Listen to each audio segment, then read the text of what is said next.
I'm Rudhya 3, this is Times XP, and welcome to the top US news today. For many Indian students in the US, the journey from studying to working is full of hope, but also full of stress. One student's recent experience has now become a warning for others, specifically those on STEM OPT program. OPT, Optional Practical Training, allows international students to work after finishing their studies, and STEM students, which is science, technology, engineering, and maths, get some extra time, up to 3 years. During this time, many apply for the H-1B visa, which is a visa that can lead to a more permanent future in the US. One Indian student had his H-1B visa approved recently. Sounds like a good news, right? But things quickly went really wrong. He had traveled to India for a family emergency. While he was in India, he received the news: your H-1B is approved. But it was approved for something called consular proceeding. This means that even though the visa is approved, he must now visit a US consulate in India to get the H-1B stamp before he can enter the US. The student thought that he could return to the US using his F1 STEM OPT status since it was still valid. But then came the confusion. Some immigration advisor told him not to return on F1 after H-1B approval. Why? Because F1 is non-immigrant visa, which meant for temporary students. But once H-1B is approved, it shows immigration intent, meaning that you plan to stay in the US long term. And you know what? These two visa types don't really match. The student even contacted an immigration lawyer, but instead of help, the lawyer scolded him for traveling without informing them. Now, the student is stuck in India, unsure of when he can return. He must wait for an H-1B visa interview in India, and the US consulate appointments are often delayed or hard to get. In the meantime, his job in the US is at risk, and his entire career plan is now in danger. This situation has opened the eyes of many other Indian students.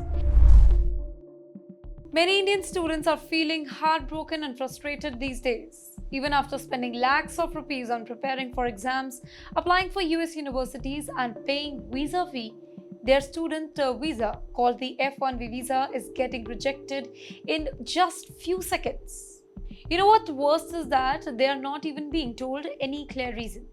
Students are being turned away in under 2 minutes, even when their paperwork is just perfect. The F1 visa is meant for international students who want to study in the US, right? If a student gets admission to a university in the US, they can apply for this particular visa. But getting admission alone is not enough.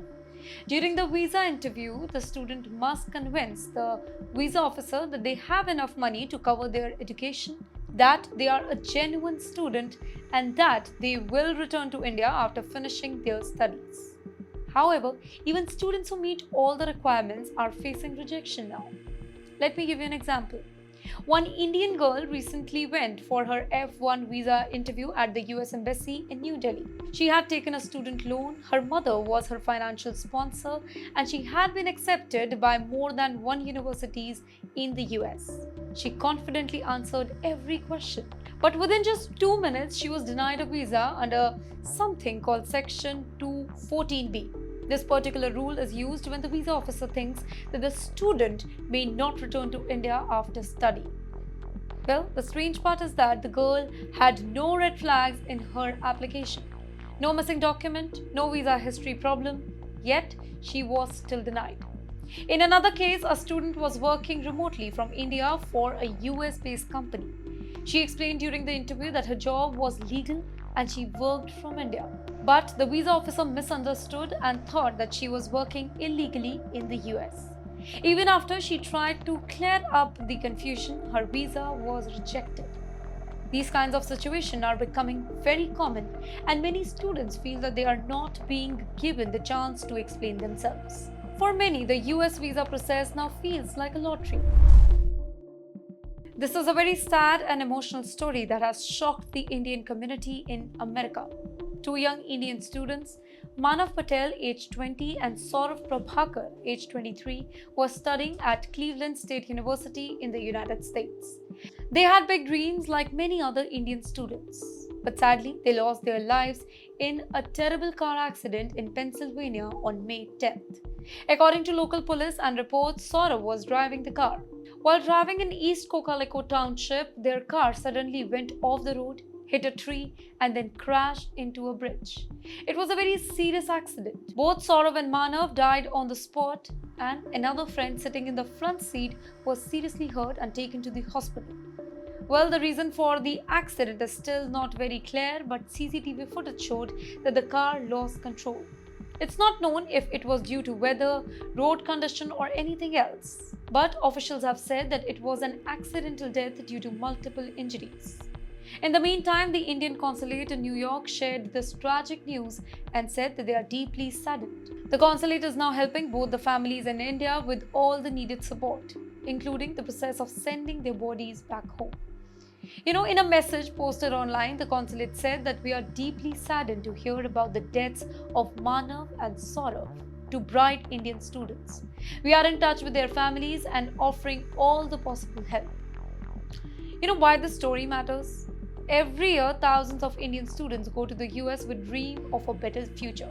But accidents like these remind us how far they are from home and how important it is to look out for each other. Manav and Saurav came to the US for education, not knowing that such a tragedy would happen like that. Buying a house in the United States has always been a dream for many Indian families. For years, Indian professionals, students, and business people have worked really hard, saved a lot of money, and invested in the US real estate, specifically in cities like Miami, where the foreign-born population is really high. But now, with Donald Trump pushing strict immigration rules in his political comeback, that dream is becoming more difficult. The US housing market, specifically in states like Florida, is under immense pressure due to high mortgage rates, rising insurance costs, and an overall economic slowdown. However, immigration uncertainty is now adding another big challenge. Many Indians who live in the US legally on H-1B work visa, student visas, or temporary permits are beginning to worry about their future. They are asking themselves, what if my visa doesn't get extended? Or what if the rule suddenly changes again? Well, this fear is causing many to delay or even cancel home purchases altogether. In Miami, home sales have dropped by more than 17% in 1 year, much higher than the national average. Rental prices for one-bedroom apartments have also fallen by 16%.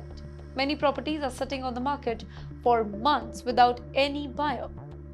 Well, this is not because of high prices or any high interest rate, but also because foreign buyers, including Indians, are backing off due to visa-related stress and uncertainty. Trump's immigration plan are a major reason behind this major shift. He has promised the largest deportation campaign in the US history and is already pushing policies to reduce or cancel visa programs like refugee protection, asylum, and temporary status. Programs that benefit people from countries like India, Haiti, Cuba, and Venezuela. Even those who are legally in the US are feeling really nervous because the immigration system is becoming more unpredictable and really harsh.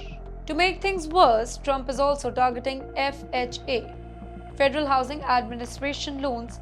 Well, these are the special home loans with low down payments. It's very popular among first-time buyers, specifically the immigrants. Under his new plan, people without US citizenship or permanent residency won't be able to get these loans anymore.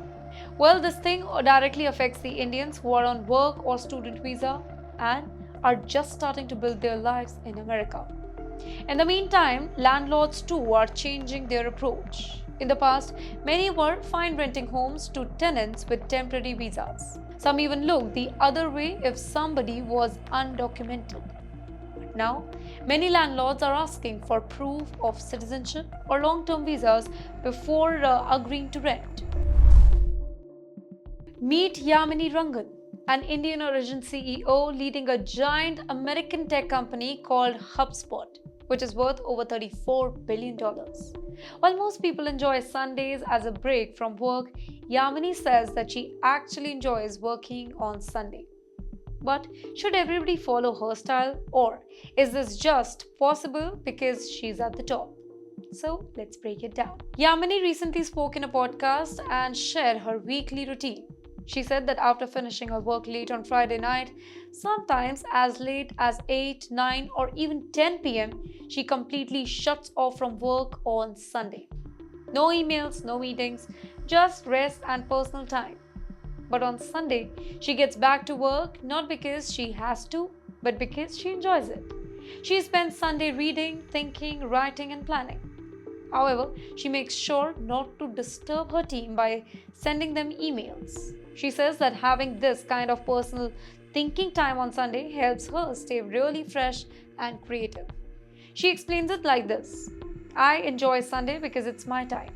No distraction, just me and my thoughts. Now, for Yamini, taking Saturday off is non negotiable. She believes that rest is very important to avoid any burnout. She also starts her weekday really early on weekdays at 6:30 am and is often working till 11 am. But the question is this a good example for others? Now, this kind of routine might work for a CEO who controls her own schedule and has support system in place. But for a normal employee, specifically young Indians working in tech jobs abroad or dreaming of success in companies like HubSpot, this message might be a bit dangerous. Yamini's life shows great discipline, dedication, and love for learning, which is quite inspiring. But we also need to ask, are we promoting a culture where people feel guilty for resting? Should success always come with working on weekends? India has taken its first step to retaliate against US President Donald Trump's tariff by proposing taxes on some US goods. Let me tell you, this move comes after the US imposed heavy taxes on steel and aluminium imports from India. In a report to the World Trade Organization on May 12, India said that it plans to increase tariffs on certain US products, although it didn't specify which exact products would be affected. Do you remember back in March, the US had set a 25% tariff on steel and aluminium, which was a part of a series of tariffs first introduced in 2018 during Trump's first term as a president. India, which is the second largest producer of steel in the world, said that these tariffs were hurting its economy.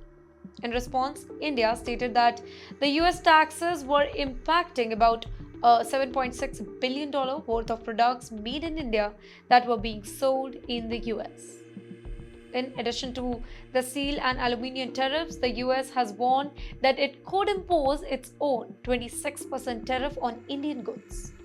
Now, despite this, India and the US have been working to finalize a trade deal, with India offering to cut its tariff gap with the US by 2/3. India has some of the highest tariffs in the globe, and President Trump has previously accused India of unfairly charging high tariffs.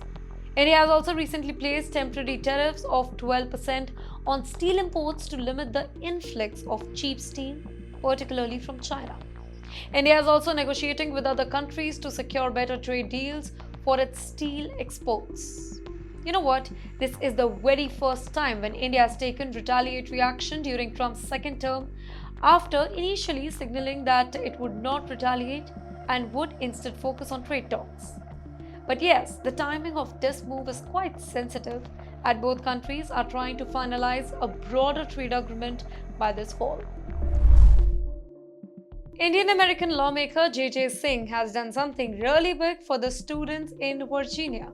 He has helped secure $55 million in tuition relief for students attending public schools, universities, and community colleges in the state. This law just got approved is a major win for the students and their families as well, who have been really struggling with the rising tuition cost. J.J. Singh, who represents the southeastern Loudoun County, pushed for this particular proposal to ease the financial burden on the students, so they don't have to worry as much about the debt while trying to get their education. Singh, who just started his first term in the Virginia Assembly after a special election, shared his own experience with the rising cost of tuition. Let me quote what he said. "When I went to the University of Virginia, tuition, room, and board cost just $15,000 per year. Now it's over $40,000. And he's kinda right. Tuition fee has been going up really fast and many families are really struggling to keep up. In fact, for many parents, it's a tough choice between helping their kids with school or saving for their own future. So, what will this $55 million do? It's going to help reduce the tuition debt and make it easier for students to go to school without taking as much financial stress. This money will go to Virginia's public universities and community colleges with the goal of making higher education more affordable for everybody out there. Singh's goal is clear. We need to invest in our next generation, he says, and make sure that every student in Virginia can achieve the American dream. Also, his proposal was supported by both Republicans and Democrats in the state, showing that this is an issue both sides actually care about. Now, here's something really cool. Singh is the son of Indian immigrant and the first turbaned Sikh to serve the US Peace Corps. Before entering politics, he worked in the Obama administration's Office of Management and Budget. His focus on making education more affordable has earned him a lot of support from the voters and lawmakers. So, the question is, how does that affect you? If you or somebody you know is a student in Virginia, this tuition relief could make a big difference. It's a step towards making education more accessible for everybody, no matter their financial background is. Thanks for watching. Stay tuned.